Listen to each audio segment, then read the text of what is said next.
दिल्ली के central Vista project के बारे में बात की थी। ये बताया था कि 20,000 करोड़ रुपए का ये प्रोजेक्ट किन कारणों से महत्वपूर्ण है और किन कारणों से इसका महत्व कम भी होता है।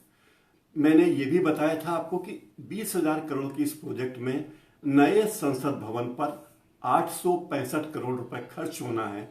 बाकी 19,135 करोड़ रुपए अलग अलग निर्माण कार्यों पर खर्च होना है। इन निर्माण कार्यों में उपराष्ट्रपति भवन, उपराष्ट्रपति जी का कार्यालय और निवास, प्रधानमंत्री का नया निवास, केंद्रीय सचिवालय की बिल्डिंग और अन्य दूसरे निर्माण कार्य शामिल हैं। ये एक ऐसा निर्माण कार्य है जो कोरोना काल में अति आवश्यक सेवाओं के रूप में किया जा रहा है। इस निर्माण कार्य को रोकने की जो भी कोशिशें हुई वे नाकाम रही। आज हाईकोर्ट ने इस प्रोजेक्ट को रोकने की याचिका को भी धता बता दी और जिन लोगों ने याचिका दायर की थी उन पर 1 लाख रुपए का जुर्माना लगा दिया। कहा कि तुम लोग एक जरूरी राष्ट्रीय महत्व के प्रोजेक्ट को रोकना चाहते हो। सरकार ने हाईकोर्ट में कहा था, केंद्र सरकार ने हाईकोर्ट में कहा था कि जो लोग ये जनहित याचिका लगा रहे हैं उनका उद्देश्य यह है कि किसी भी तरह से निर्माण कार्य रुक जाए। वे लोग कोई बहुत महान कार्य नहीं कर रहे हैं। और हाईकोर्ट ने उनकी बात सुनी, केंद्र सरकार की बात सुनी और न केवल सेंट्रल विस्टा प्रोजेक्ट को हरी झंडी दी बल्कि याचिका लगाने वालों पर 1 लाख रुपया जुर्माना भी ठोका। कहा कि तुम लोग कोर्ट का वक्त जाया करते हो और जनहित याचिका के नाम पर बड़े प्रोजेक्ट को रोकने की तुमने कुछ इरादा तुम्हारा ठीक नहीं है। तो ये बड़ा प्रोजेक्ट है।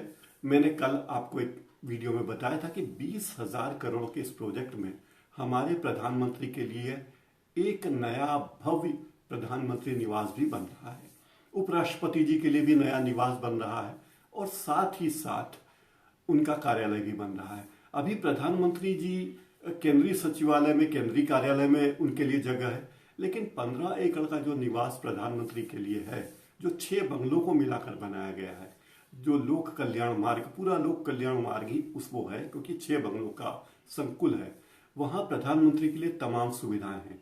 उनके लिए कॉन्फ्रेंस रूम है, उनके लिए बड़ी सी एक अतिथियों के लिए डिनर या लंच देना चाहें तो उसके लिए भोजनशाला है।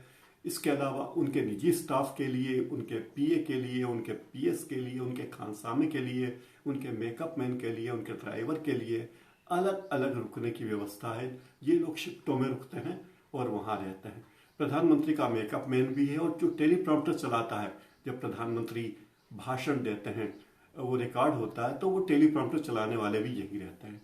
इसके अलावा प्रधानमंत्री निवास में सुरक्षा के लिए काफी एसपीजी की पूरी टीम होती है, डॉक्टरों की एक टीम होती है, एम्बुलेंस वहां हमेशा रहती है, बीएमडब्ल्यू गाड़ियां प्रधानमंत्री के लिए होती है। यहाँ पर एक हेलीपैड भी है और यहाँ अनेक हजारों पेड़ हैं इस 15 एकड़ के इलाके में और उन पेड़ों पर तमाम पक्षी वहाँ विचरण करते हैं जिनमें मोर भी बड़ी संख्या में है। प्रधानमंत्री का फोटो, प्रधानमंत्री का वीडियो आपने देखा होगा जिसमें वो मोरों को दाना खिला रहे हैं, जो उन्होंने खुद रिलीज किया था। एक झलक उससे आपको मिल सकती है कि प्रधानमंत्री निवास कितना अच्छा है, भव्य है। इसके साथ ही प्रधानमंत्री निवास से एक सुरंग भी जाती है जो सीधे सफदरजंग एयरपोर्ट को जाती है। प्रधानमंत्री को कहीं भी जाना, या तो हेलीकॉप्टर से कहीं जाते हैं और अगर उन्हें हवाई जहाज से जाना है दुनिया के दौरे में तो उन्हें कहीं सड़क पर आने की जरूरत नहीं है। सुरंग के मार्ग से, जो केवल प्रधानमंत्री के लिए ही एक भीतरी सुरंग मार्ग बना है एयरपोर्ट तक जाने के लिए, तो प्रधानमंत्री उससे जाते हैं। अब प्रधानमंत्री का ये निवास भी बदल जाएगा। उनके लिए एक नया निवास बन रहा है और कार्यालय भी साथ में ही होगा।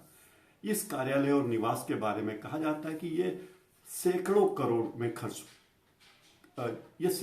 रुपए खर्च करके बनेगा। कई लोग तो कहते हैं कि उसकी लागत 1,000 करोड़ भी आए तो आश्चर्य नहीं, क्योंकि ये सारी सुविधाएं फिर नए सिरे से बनेगी।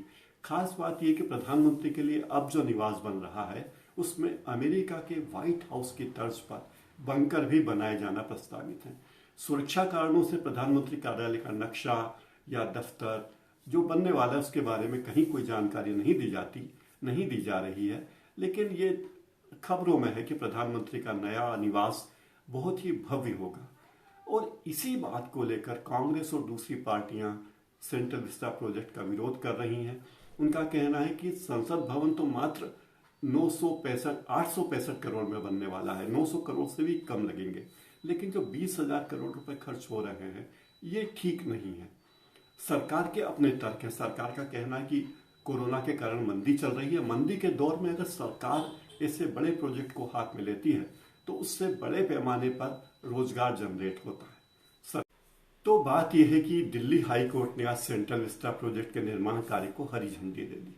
कोर्ट ने कहा कि ये आवश्यक राष्ट्रीय परियोजना है, ये दिल्ली की परियोजना नहीं है, राष्ट्रीय परियोजना है, और इस पर रोक लगाने वाली याचिका किसी मकसद से प्रेरित है।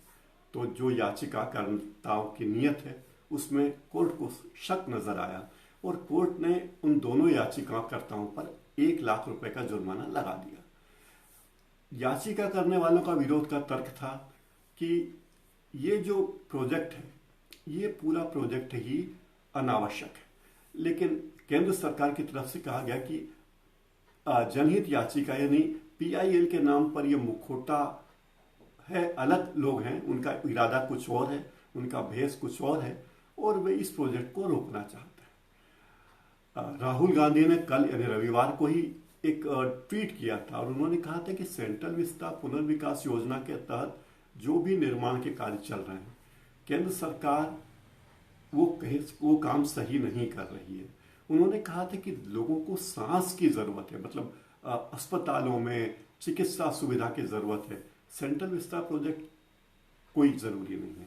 इस प्रोजेक्ट पर नेशनल म्यूजियम, नेशनल आर्काइव की भव्य इमारत, Indira Gandhi national centre for arts, उद्योग भवन, बीकानेर हाउस, हैदराबाद हाउस, निर्माण भवन, जवाहर भवन आदि कई बड़ी बड़ी बिल्डिंग्स हैं जिनको तोड़ा जाएगा और केंद्रीय सचिवालय के नाम पर 8 4 मंजिला इमारतें बनाई जाएगी जो संसद जनपद से लगी हुई होंगी।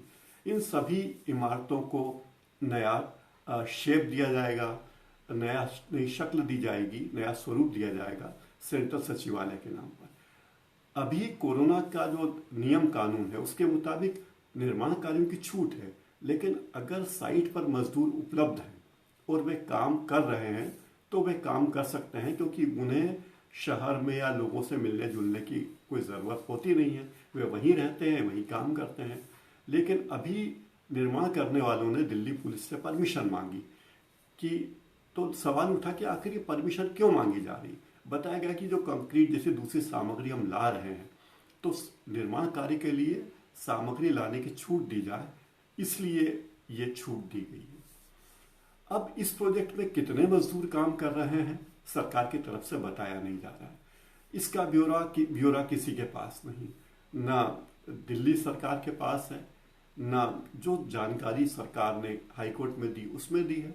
बस यही कहा कि ये परियोजना राष्ट्रीय स्तर की है, बहुत महत्वपूर्ण है और इसका काम किसी भी कीमत पर रोका नहीं जाना चाहिए।